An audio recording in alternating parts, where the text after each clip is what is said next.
الشناوي بيعمل الحاجات دي بمنتهى الذكاء، خبرة سنين طبعا.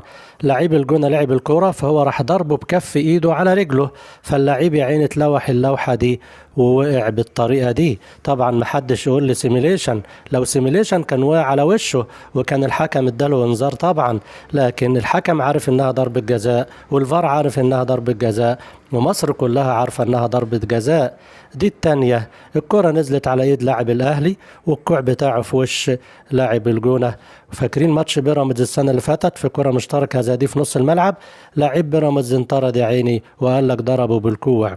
طبعا هنا لا خد انذار ولا اتحسبت ضربة جزاء لانه لاعب الاهلي. ودي الضربة الثالثة، ياسر ابراهيم حاضن مهاجم الجونة ومنعه من وصول له الكورة.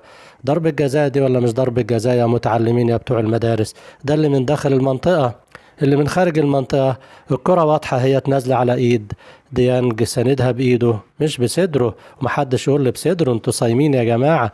والحكم واقف على بعد مترين وشايفها كويس.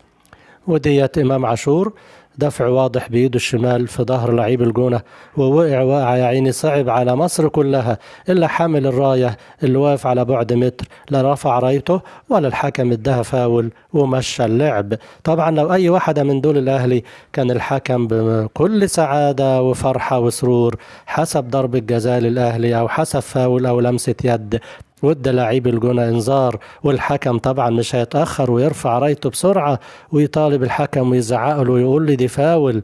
يا جماعة ما عندناش مانع الاهلي ياخد الدوري بس بمجهوده وبعرقه.